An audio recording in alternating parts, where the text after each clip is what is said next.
ஷேய் எப்பா ஆமாம் ஆமாம் நாயகி எட்டரை நாட்டு சனீஸ்வரி 4 பேர் பேசுகிறோம்ப்பா, கணக்கு போடுதோம்ப்பா. கைலாசத்தில் பின்னாடி பின்புறம் இப்போ 5:30 மணிக்கு மேலே டெய்லி வர ஆரம்பிச்சிட்டான். சரியா? அதனால் நீ என்ன செய்கிற, 5 பேரும் சேர்ந்து அங்கே போய் நின்றுக்கோங்க. மேற்கிட்டு அந்த மூளை நம்ம கடைசி மூலையில் நின்றுக்கோங்க.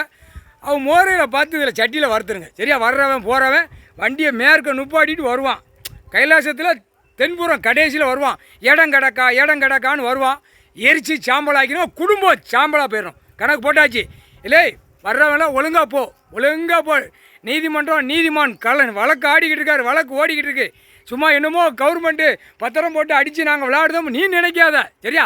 கணக்கு போட்டார், பார்த்துக்கிட்டே இருக்கார். உச்சியில் உட்காந்து லிங்கத்திலேருந்து பார்த்துக்கிட்டே இருக்கார். பார்த்து போங்காடா, உன் பொண்டாட்டி பிள்ளைலாம் நல்லா இருக்கணும், நல்லா இருந்து தின்னு கொளுத்து மப்பேறி போகணும்னா ஒழுங்காக போ. இல்லை உன் பொண்டாட்டி பிள்ளை பேரம் பேத்தி நாசமாக போகணும், உன் பிள்ளை நாசமாக போகணும்னா ஓடியாங்க. இடம் பைபாஸ் ரோடு நாங்கவழி சாலை ஓடியா வருது, ஓடியா பாரு, நாசமாக போயிடுறிய. போட்டாச்சுடா கணக்கு. புரிஞ்சுக்கோங்கடா, அமைதியாக போயலாம். பொண்டாட்டி பிள்ளைலாம் வீங்கி போவோம், சட்டி வறுப்புக்கு சாம்பலாக போயிடுறியடா முக்கால்.